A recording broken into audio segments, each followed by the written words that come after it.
नमस्कार बंधुरा आमी स्वप्ना उपाध्याय आमार चैनल रान्ना रेसिपि एंड आवर लाइफस्टाइलेर पक्ष थेके सबाइके स्वागत। आज आमी आपनादेर संगे शेयर करब मौरला माछ और फुलकपि दिए दारुण स्वादेर रेसिपि। एटा गरम भातेर संगे दुर्दान्त लागे। दुपुर किंबा रात आमरा जे कोनो समयई गरम भातेर संगे खेते पारी। आसुन ताहले देखे निई एई रेसिपिटा आमी किभाबे करब।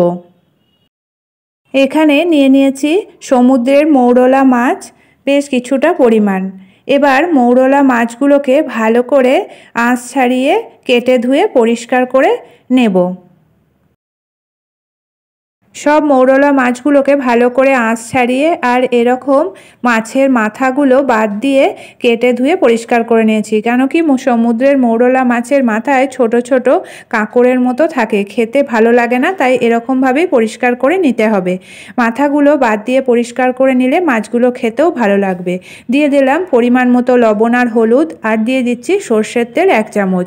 लवण हलुद और সরষের তেল मौरला माछेर गाये भालो करे माखिए निये एटाके 10 मिनिटेर জন্য রেখে দিতে হবে। এখানে নিয়ে নিয়েছি একটা ফুলকপি ছোট ছোট টুকরো করে কেটে আর ভালো করে বেছে ধুয়ে পরিষ্কার করে, আর নিয়েছি কয়েক টুকরো আলু বড় বড় করে কেটে। ফুলকপি আলুটাকে লবণ হলুদ দিয়ে ভালো করে সেদ্ধ করে নিয়েছি। এবার এটাকে জল ঝরিয়ে নামিয়ে ঠান্ডা হতে দেব। কড়াইয়ে দিয়ে দিচ্ছি বেশ খানিকটা পরিমাণ সরষের তেল। তেলটাকে হাই হিটে গরম করে নিতে হবে। তেলটা গরম করে নেওয়া হয়ে গেছে। এবার দিয়ে দিলাম 1 চিমটে লবণ আর হলুদ, তাতে করে মাছগুলো ভাজার সময় ফাটবে না আর গায়ে ছিটকেও আসবে না। এবার একে একে বেশ খানিকটা পরিমাণ মৌরলা মাছ দিয়ে দিলাম। মৌরলা মাছ দিয়ে হাই হিটে রেখে এটাকে এক পিঠ ভালো করে ভেজে নিতে হবে। মৌরলা মাছের এক পিঠ ভালোভাবে ভাজা হয়ে গেছে। এবার অপর পিঠ ভাজার জন্য উল্টে দিয়ে অপর পিঠও ভেজে নিতে হবে। মাছগুলো ভেজে নিয়েছি, এবার নামিয়ে নিয়ে বাকি মাছগুলো ভেজে নেব। কড়াইয়ে তেল দিয়ে দিয়েছি, তেলটা হাই হিটে গরম করে নিয়ে এবার দিয়ে দিচ্ছি সিদ্ধ করে রাখা ফুলকপি আর আলু। দিয়ে দিলাম অল্প পরিমাণে লবণ আর অল্প পরিমাণে হলুদ। লবণ হলুদ দিয়ে হাই হিটে রেখে ফুলকপি আলুগুলোকে ভালো করে ভেজে নেব। ভেজে নেওয়া হয়ে গেছে, এবার এগুলোকে নামিয়ে রেখে দেব। এখানে মশলার জন্য নিয়ে নিয়েছি পেঁয়াজ হাফ টুকরো আর নিয়েছি আদা, নিয়েছি 4 কোয়া রসুন আর কাঁচা লঙ্কা স্বাদ মতো। এগুলোকে একসাথে পেস্ট করে নেব। কড়াইয়ে দিয়ে দিচ্ছি সরষের তেল 2 চামচ। সরষের তেলটাকে প্রথমে হাই হিটে গরম করে নিতে হবে। এবার দিয়ে দিচ্ছি গোটা জিরে আর এর মধ্যে দিয়ে দিচ্ছি 2টো তেজপাতা।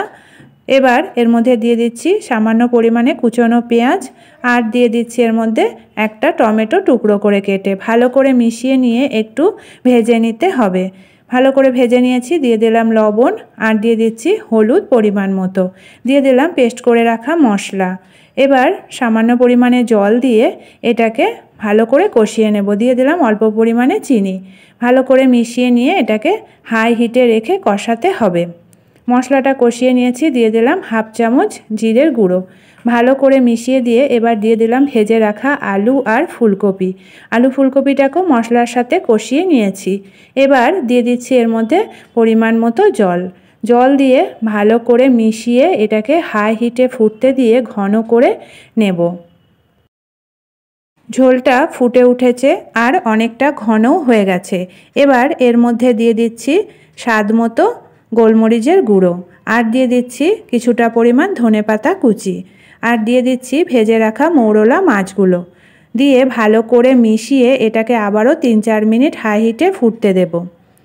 তৈরি হয়ে গেল দুর্দান্ত স্বাদের রেসিপি মৌরলা মাছ দিয়ে ফুলকপি আলুর ঝোল। এবার এটাকে একটা প্লেটে নামিয়ে নেব। আপনারা চাইলে আমার মতো করে এই রেসিপিটা একবার বাড়িতে বানিয়ে দেখতে পারেন। আশা করি সকলের খুবই ভালো লাগবে। ভালো লাগলে লাইক শেয়ার কমেন্ট করবেন আর আমার চ্যানেলকে এখনও যারা সাবস্ক্রাইব করেননি প্লিজ সাবস্ক্রাইব করে নেবেন আর আমার ফেসবুক পেজটি প্লিজ ফলো করে নেবেন। আজকের মতো এটুকুই, আবার দেখা হবে আগামী নতুন পর্বে। ভালো থাকবেন, সুস্থ থাকবেন, ধন্যবাদ।